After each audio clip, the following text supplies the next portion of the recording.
Okay, so today we are making hazelnut. So first of all, I will select for my product UV sphere. UV sphere is, we have so many vertices in here, but we will shade it smooth. We can do it in the end too, but because I wanted to see the proper look, so I did on the wireframe too, because so I can see the vertices. Then I wanted to make a little more organic because real hazelnut is not like that. It's a bit more organic, as you know. So I'm gonna make it a little bit more organic by deforming it a bit. I'd say first I will deform it from the sides here. I will make it a bit more, and then I'll go to the back side, and now I'll shrink it a bit using the shrink tool. I won't use it like too much, but just to make it a bit, as you know, the real hazelnut is not totally same or exactly square from every side. So I'm shrinking it a bit to make it a little bit more organic and make it a little more ovalish from some sides. And now do the same process which we did, and then again shrink it a bit, not too much, but yes. And now it looks a bit, if I close the wireframe, it looks a bit more organic shape. Now I will open my wireframe again and put it on y-axis. So now we will go to -z, and we will click on the midpoint, and then again zoom out and y-axis. Now our -z is selected. Now we will go and select this wave thing, and then we will click on connected only. And then now when we will move this thing, so it will be more like ovalish. You can do however you like according to your object. For my object, I feel like this is good enough. A little bit maybe more I can do just to make it more stretchy. I will use a curse to make my circumference circle more bigger. I will use the circle of my mouse, the circular, and rotate it to make it bigger and smaller. Then this is how it looks. Now, if I like close this wireframe, it looks really like kind of a hazelnut. You'll see that it will turn into better by adding things. Now we will go to object mode again, and now we will add a mesh. I'm adding a torus now because I want to make it like, the upper part of hazelnut. So I'm using torus for that. I will be going for Z location so I can see where am I going. Then I will put it in the top kind of here. I will adjust my, I want to like a bigger one, so I'll go for that. It looks good. It looks like in between it is. So I will go to Y again and place it where I want it to. I think it needs to thicker a bit, but this radius, the major radius, needs to be reduced a bit. And then maybe Z needs to go down a bit. Now I feel like we are good, but the segments need to be, I guess, increased more, kind of, to make it like more. If I close it, it looks good. Or maybe I need to go a little bit more up to reduce it to the size, kind of like that, and make it a bit more downwards. I feel like it should be a little downwards, and we will cut the rest of the part maybe. Instead, we will go it from downwards. I feel like it's not bad actually. Maybe we can do this a little bit.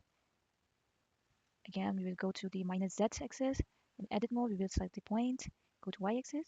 I want to make it a little bit. Okay, so I connected only select. I guess a little bit this will make it more sense to the hazelnut. Somewhat it looks a bit more like that. So yeah, now I feel like it looks more like hazelnut. We will, from some places, we will make it a bit more. Now I will go again to my, I will move it a little more downwards and scale it a bit more like I was. Scaling it.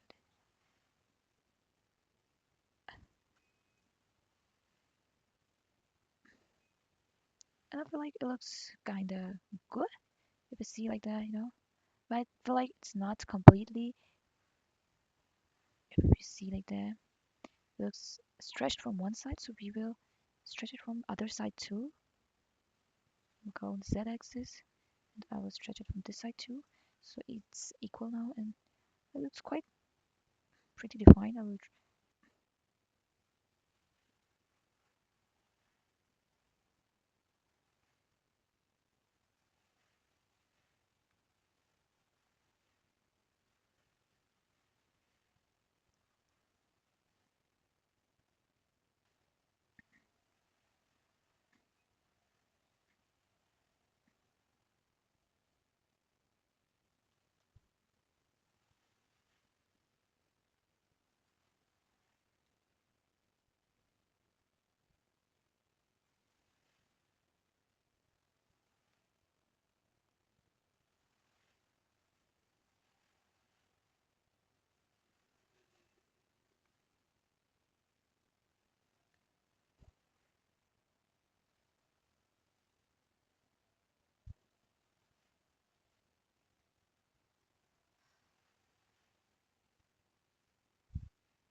Now we will put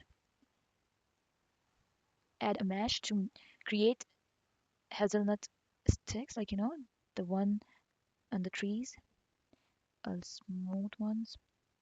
We like that, something like that. This looks good. I guess we of this thingy, and I guess a little more inside. Looks good now. Maybe radius a little too thin. We can go like something like this much,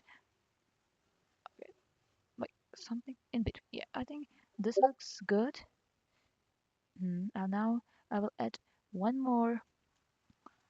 Is this in between? Let's see. Yeah, it is. Now we will add one more mesh cylinder for the downside.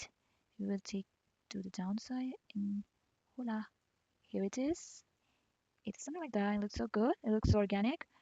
Now start recording. And now we will go into, we will add text to it.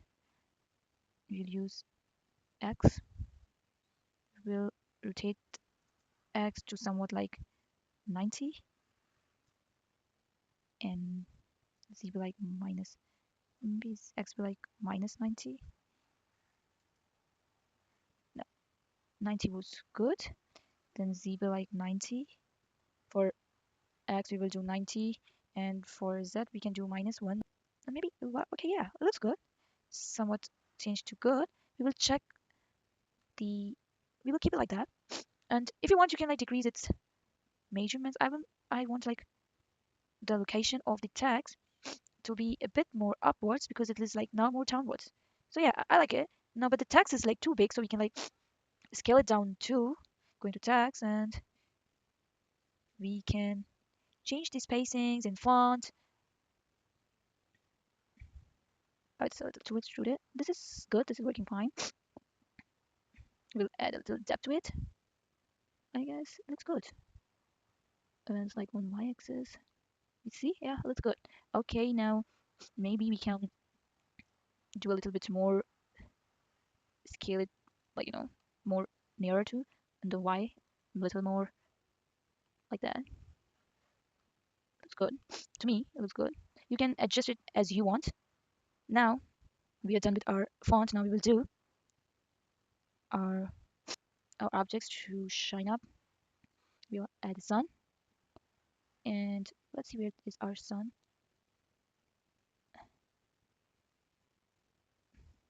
We'll move our sun.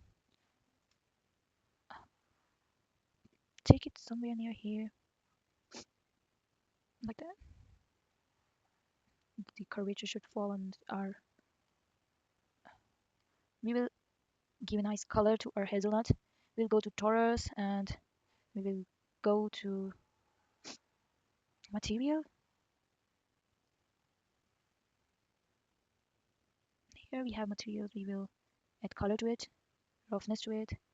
Okay, so the color maybe something like this brown. We'll close this now so we can see like the colors, and we can like know roughness a bit too. We need like a little rough surface, a little maybe metallic to give it like a little shine. But you know, we can also like for Taurus, you can also like do the shade smooth thing, but it doesn't look good, so we will not do that to it. We will just go to roughness, and maybe we can try something else with it.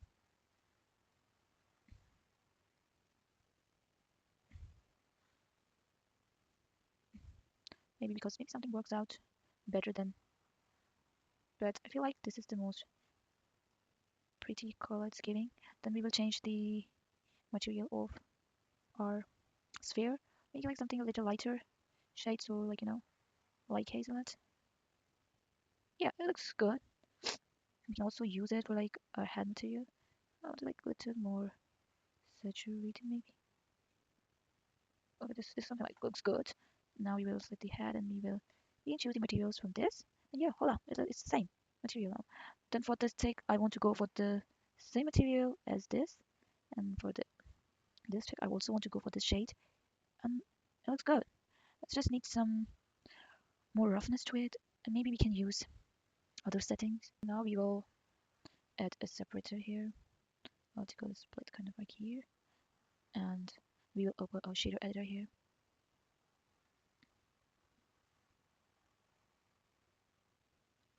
We will select new from here. We can see our shader editor here. Take it closer.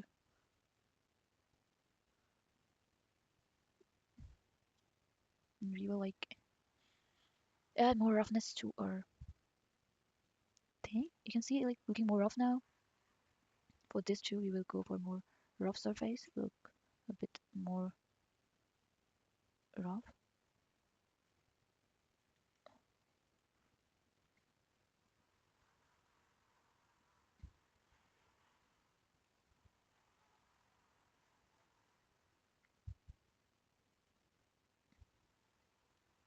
We'll keep our roughness level as much as we can because nut is like rough thing, so it should look a bit rougher. So now as you can see, it looks somewhat like for this we will also do roughness. And for this part, we can maybe make it a little metallic too. So like you know, this part it has like curves, so we can let it have. We can also add a texture coordinates to it. We can search here for our materials. We can click to new.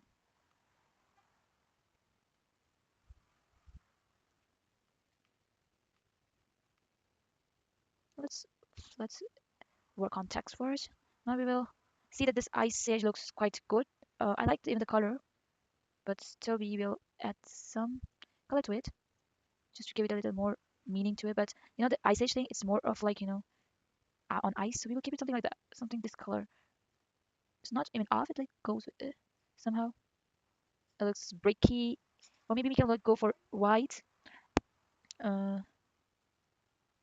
Or we can go for blue. I feel like the bricky color looks quite good with it. It's quite going with it.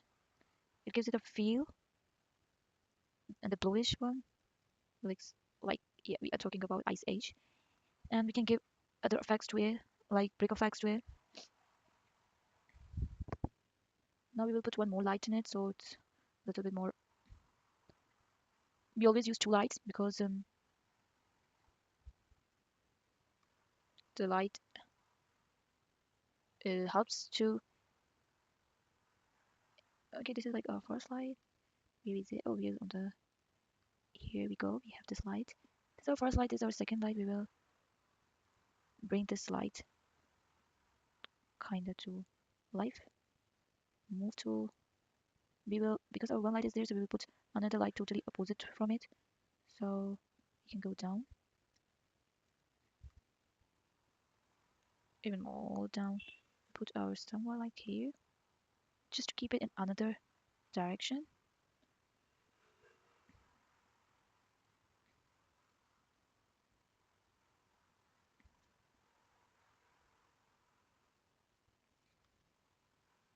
You see the light is doing great things too. We will change the color to somewhat like maybe yellow at some point, and the another one we can change it to like something, see, to give it like effect of ice. You see how this light effect created good feel to it.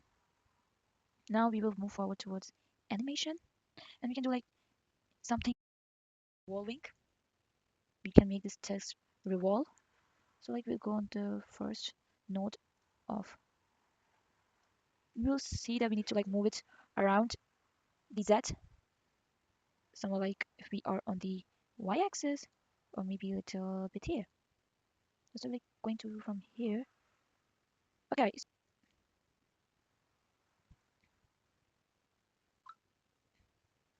camera to view. Okay, this is our view. We will change the scale, like we'll make it a bit front, and like maybe the z here somewhere like, and then maybe for one we will keep it like a bit far for one.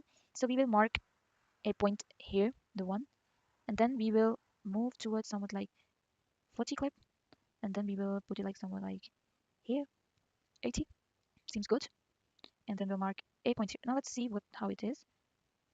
Okay, great, it's working great like we wanted. Now we will stand on 40, and we will see we want to like rotate it a bit, like the z-axis maybe. No, not really a good idea. Y-axis, not really good idea. Z-axis. Okay, yeah, z-axis seems a good idea.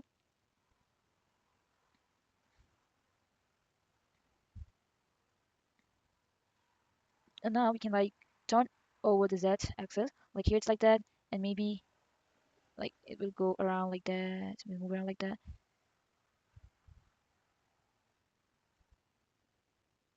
We'll go to camera, and now we will do a little bit more.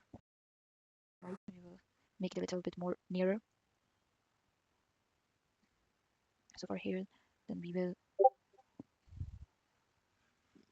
go to like from 80 to we'll go somewhere like this. Let it be 80 here, and then to 200. It will be like something like 100. Yeah, looks good. Maybe a little. No, a little. We can do like, and maybe we can rotate it. No, it's not good. Okay, let's clip it here like this. And yeah, we are good to go. We have like nice animation, nice object creation. We can see it from here, something like that. This goes around and then around.